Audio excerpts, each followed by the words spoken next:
Bismillahirrahmanirrahim. Assalamualaikum. Assalamualaikum warahmatullahi wabarakatuh.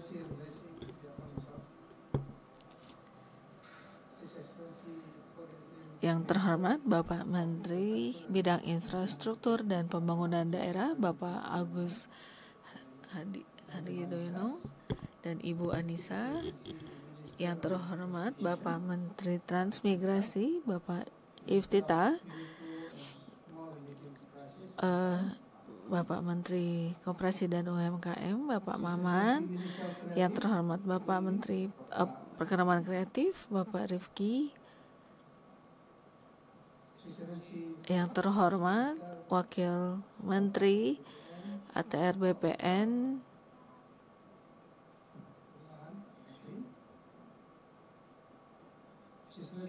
yang terhormat Wakil Ketua DPD Bapak Kamsil. Yang terhormat Wakil Menteri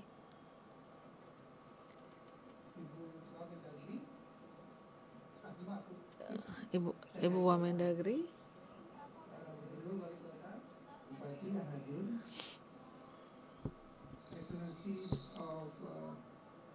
Yang terhormat para duta besar dari negara-negara sahabat dan negara-negara mitra.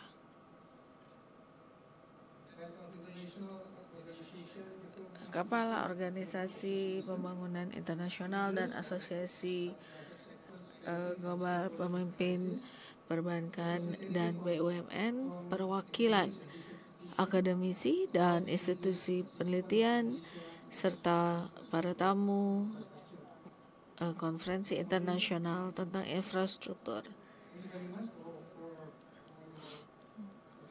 Terima kasih atas kehadiran Bapak dan Ibu dan telah meluangkan waktu untuk menghadiri konferensi hari ini.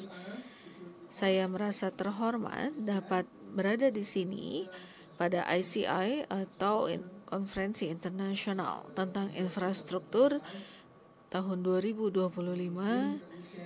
dan tema konferensi ini adalah membangun landasan ketangguhan, memperkuat infrastruktur utama untuk kota-kota di masa mendatang. Ini adalah tentang yang masa depan yang sekarang sudah ada di depan mata kita, seperti disampaikan oleh Bapak Menteri tadi. Pertumbuhan urban seringkali mengisolasi dan permasalahan perubahan iklim semakin meningkat, dan masyarakat memiliki kebutuhan yang semakin berkembang, dan dalam konteks ini infrastruktur harus terus berkembang jauh lebih dari sebelumnya. Indonesia memahami tantangan ini sepenuhnya. Dengan warga negara sebanyak 270 juta lebih yang tinggal di belasan ribu pulau, membangun infrastruktur menjadi sesuatu yang kompleks, tetapi tentu saja sekaligus juga memberikan peluang besar. Bapak dan Ibu yang terhormat, kami dari sektor publik memiliki 6 prinsip utama dalam membangun landasan ketangguhan. Yang pertama, ketangguhan, konektivitas, keberlangsungan, inklusivitas, inovasi, dan tata kelola yang baik. Prinsip-prinsip ini bukan hanya strategis, melainkan juga merupakan bagian dari visi kami yang luas. Visi yang terinspirasi dari Astacita atau 8 prinsip yang dicanangkan oleh Bapak Presiden Prabowo dan Bapak Wakil Presiden Bapak Gibran, dan khususnya nomor 2, 3, 4, 6, dan 8, di mana kami berkewajiban menjunjung dan mendorong transformasi untuk memastikan keadilan dan pembangunan sesuai tujuan.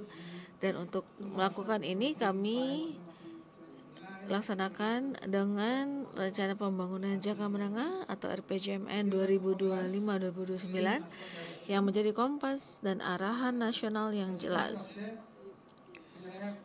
Selain itu, di tengah kedua hal tersebut kami punya visi PU yang merupakan rasio pembangunan yang kami tetapkan harus berada di bawah 6. Artinya kami harus berinvestasi secara efektif, efisien, lebih pandai, dan bukan hanya jumlahnya lebih besar, tetapi harus lebih efektif dan efisien.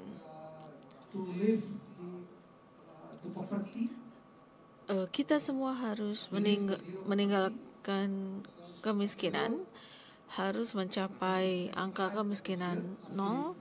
Semua lini harus dikembangkan, dan juga pertumbuhan perekonomian yang harus meningkat sampai dengan tahun 2029, karena ketangguhan juga harus membawa kesejahteraan.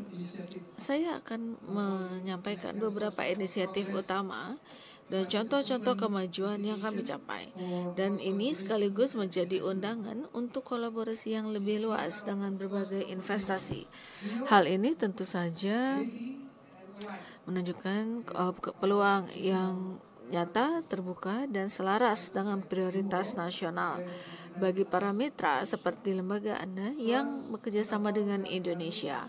Sekarang ini kami mentransformasi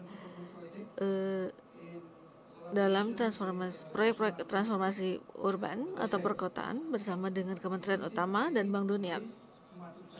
Kota-kota ini sudah siap untuk melaksanakan pembangunan yang pandai, kemudian investasi berkelanjutan pada tahun 2025 sampai 2029. Yang kedua, kami memiliki prinsip lingkungan, sosial, dan tata kelola yang kami laksanakan tentu saja berdasarkan arahan Bank Dunia dan dilaksanakan berdasarkan peraturan menteri dan diterapkan pada semua proyek infrastruktur kami. Sekarang ini upaya berkelanjutan kami sudah mencapai 83% di bidang air dan juga energi. Lalu juga bekerja sama dengan Bank Dunia, kami sudah mengintegrasikan prinsip-prinsip ini ke dalam proyek PPP.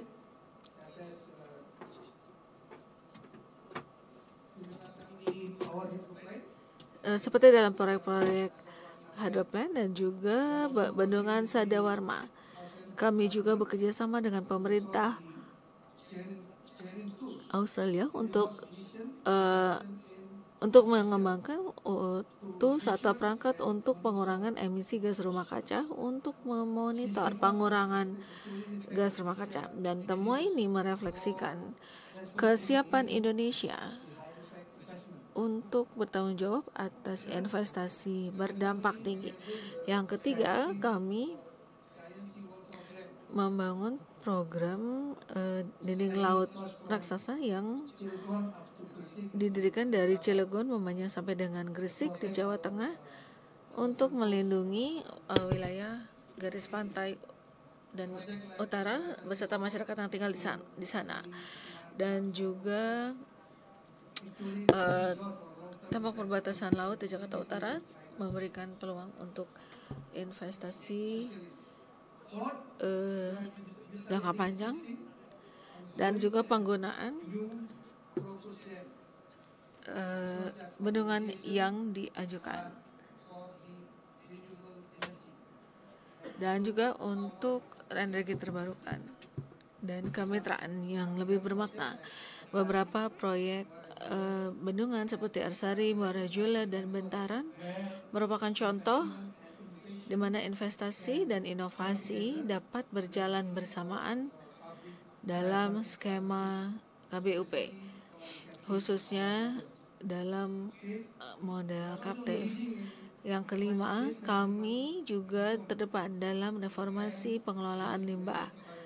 Dalam berbagai proyek pengelolaan limbah termasuk fasilitas treatment menengah di Cilacap dan beberapa lokasi lain.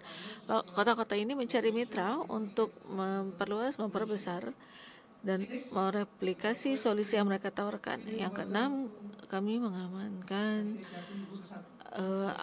jalur air melalui proyek Jatiluhur 1 yang menyediakan 5.700 liter air per liter untuk kebutuhan di Jakarta.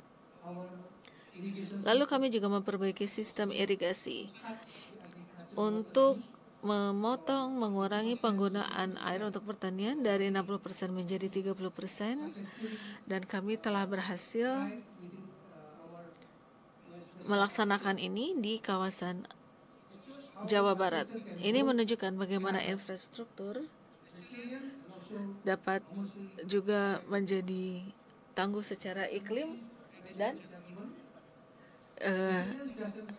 dan bertahan dengan lama. Dan ketangguhan ini tidak bisa berjalan sendiri. Kami membuat rencana dan melibatkan banyak pihak. Karena itu kami memusatkan perhatian tentang bagaimana membangun strategi penggunaan infrastruktur yang pandai. Lalu kami juga mempergunakan AI serta perangkat digital untuk memaksimalkan lalu lintas dan menghemat energi dan meningkatkan tanggap bencana. Berikutnya adalah perencanaan perkotaan yang ramah lingkungan. Kami menyediakan ruang publik yang lebih banyak, wilayah-wilayah transit yang strategis untuk beradaptasi pada perubahan iklim. Kemudian konstruksi yang tangguh bencana juga mengurangi risiko banjir, gempa, dan juga udara yang ekstrem. Kemudian yang terakhir adalah pelibatan, karena kota-kota semakin sibuk dan harus dilibatkan menjadi bagian dari cerita ini. Kami harus memiliki strategi. Kami berkomitmen pada Paris Agreement. Kami terbuka menerima ide-ide untuk kolaborasi dan kemitraan. Bapak dan Ibu yang terhormat, memperkuat infrastruktur di masa depan artinya kita harus memikirkan kembali pendekatan di kapasitas sampai dengan ketangguhan, dari skala untuk menjadi tujuan, dari pelaksanaan jangka pendek ke keberlangsungan jangka panjang. Dan kita semua tahu tidak ada negara dimanapun yang dapat melakukan ini sendiri. Kami sangat percaya bahwa kemitraan antara pemerintah, lembaga keuangan, sektor swasta, dan sektor pembangunan sangatlah penting.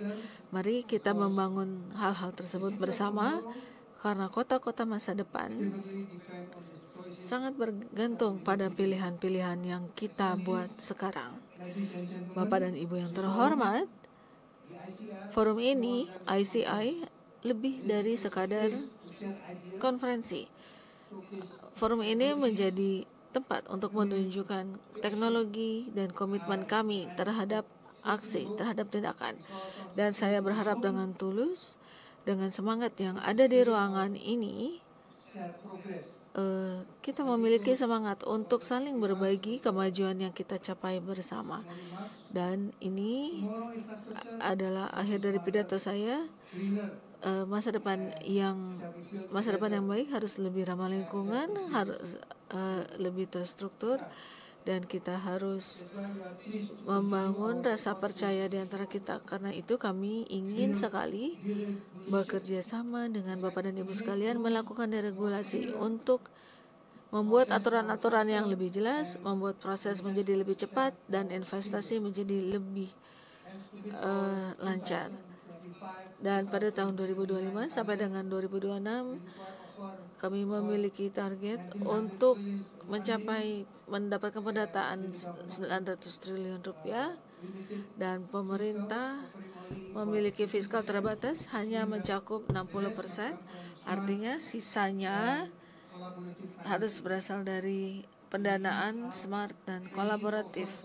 Kami bersedia menawarkan 55 proyek KBUP, dan kami berharap di ICI hari ini 9 diantaranya yang bernilai 93 triliun terbuka terhadap investasi. Bapak dan Ibu sekalian, kita akan melakukan investasi terhadap infrastruktur dan akan secara terbuka bekerja sama, bergandengan tangan untuk perbaikan negara kita Indonesia. Terima kasih banyak. Assalamualaikum warahmatullahi wabarakatuh. Terima kasih atas sambutan Anda Bapak Menteri. Mohon untuk tetap berada